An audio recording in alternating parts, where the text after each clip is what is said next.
안녕하세요. 자, K-패스온의 이제 대표 강사 저스틴 김이라고 합니다.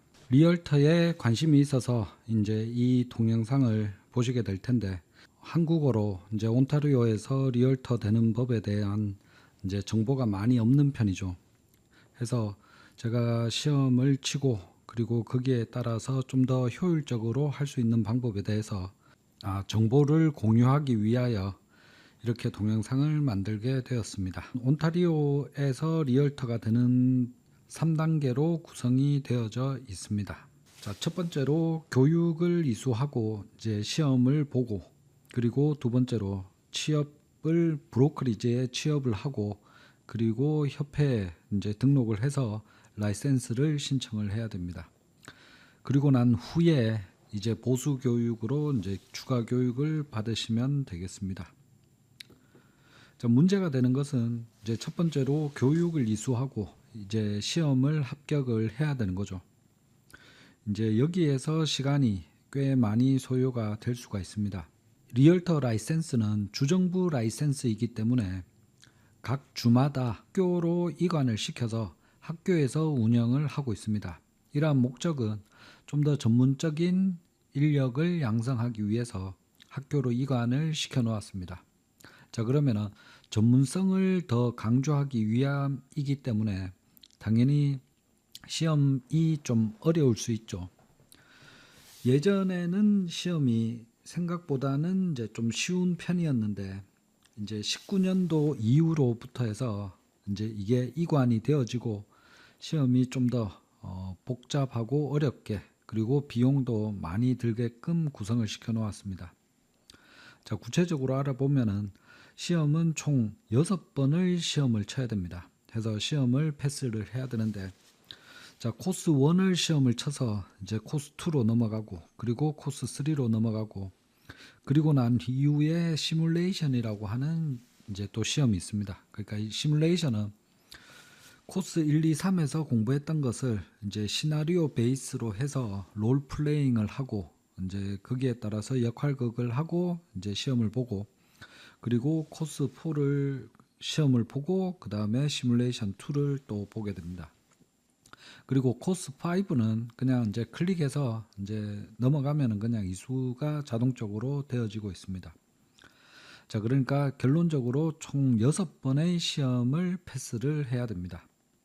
그리고 각 모든 시험에 있어서 커트라인은 이제 75점 이상으로 구성이 되어져 있습니다. 그리고 이제 이 과정을 이제 처음 시작하게 되면 2년 이내에 이제 코스 5까지 이제 완료를 시켜야 됩니다. 그러니까 간혹 보면은 이제 2년이라는 그 시간 내에 완료하지 못해서 이제 헌버에 전화를 해서 이제 뭐 문의를 해서 내가 아팠다, 아니면 집안에 누군가가 이제 사망을 해서 공부를 할 수 없었다, 이런 이유 소명서를 제출하는 경우도 있습니다. 그리고 두 번째로 이렇게 시험을 다 패스하게 되면은 그 이후에는 이제 취업을 해야 됩니다. 캐나다에서는 이게 각각의 리얼터, 개개인의 리얼터로서 등록을 바로 할 수 있는 게 아니라 무조건적으로 브로커리지를 통하여 가입을 해서 브로커리지가 협회에다가 이제 라이센스를 신청하는 구조로 되어져 있습니다.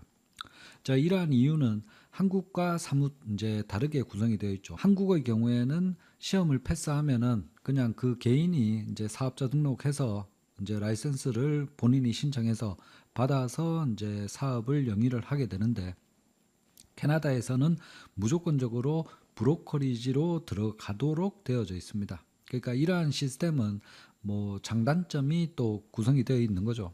그런데 이제 북미의 경우에는 이런 브로커리지의 회사가 굉장히 큰 회사들이, 오래된 회사들이 많죠. 그러니까 리맥스라든지 센츄리 21이라든지 뭐 아주 많이 있습니다.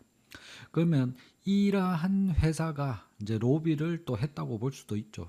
그런데 궁극적으로 이 집이나 부동산에 있어서 소비자가 되는 일반 국민들의 입장에서 봤을 때는 좀 더 컨트롤이 잘 되고 법규를 지켜가면서 영위할 수 있는 시스템은 브로커리지를 통해서 하는 게 훨씬 더 효율적이라는 것을 이제 여기서는 그렇게 생각을 하고 있는 것 같습니다.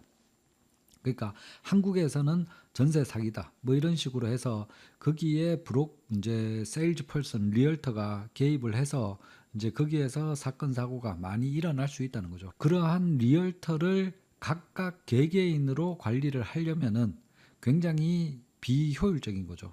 그런데 뭐 100명의 리얼터가 하나의 브로커리지에 가입이 되어 있다. 그러면 한 군데의 브로커리지에 이러한 규정이 변경이 되었다는 것을 통지해주면 또 거기에서 각각 교육이 이루어지고 이러면은 좀 더 효율적으로 이루어지고 그리고 각각의 브로커리지마다 브로커 오브 레코드라고 하는 사람이 그러니까 약간의 준법 감시인 책임자 이런 식으로 해서 운영이 되어지고 있기 때문에 좀 더 사건 사고를 미연에 방지할 수 있는 시스템으로 구성되어 있습니다.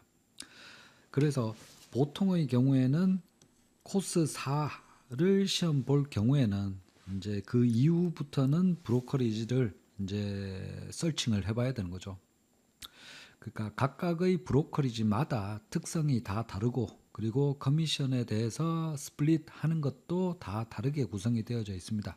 그러니까 90대 10% 아니면은 50대 50% 이런 식으로 해서 각각 수수료율이 다 다르게 구성이 되어져 있고 그리고 데스크피라고 하는 금액도 다 다르게 구성이 되어져 있고 그리고 각각의 제공하는 서비스, 마케팅 이러한 부분에 있어서도 또 각각 다 다르게 구성이 되어져 있습니다. 그렇기 때문에 본인한테 가장 맞는 브로커리지를 찾아서 그러니까 코스 4를 이제 공부를 하게 되면은 본인이 이제 활동하고자 하는 지역에 브로커리지마다 각각 메일을 보내셔가지고 언제 뭐 인터뷰를 하고 싶다 이렇게 예약을 해서 가서 거기에서 사람들과 만나서 얘기를 해보고 어떠한 것들을 제공할 수 있는지 이러한 것들을 문의를 해봐야 됩니다.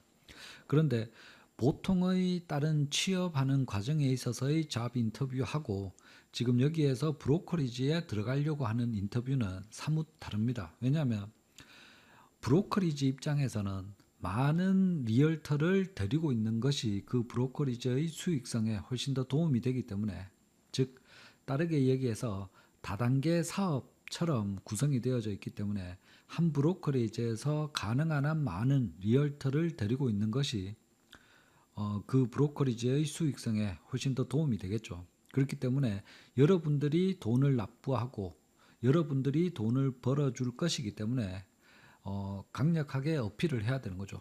그래서 내가 만약에 당신의 브로커리지에 가게 된다면 어떠한 교육을 제공할 수 있느냐 아니면은 어떠한 마케팅 전략이 있느냐 그리고 모기지 브로커와의 뭐 어떤 그런 연계라든지 아니면은 뭐 집에 인스펙션이나 아니면 전용 뭐 로이어 이런 시스템이 잘 갖춰져 있느냐 이렇게 당당하게 질문을 하셔가지고 거기에 체크리스트를 쭉 만드셔가지고 본인한테 가장 맞는 브로커리지에 입사하는 게 굉장히 중요하다고 생각이 되어집니다. 그리고 라이센스를 취득하는 것 또한 브로커리지에 가입을 해서 브로커리지가 협회에다가 신청을 합니다. 그러니까 본인이 시험을 다 패스했다고 해서 바로 본인이 라이센스를 신청할 수 있는 구조가 아니라는 거죠.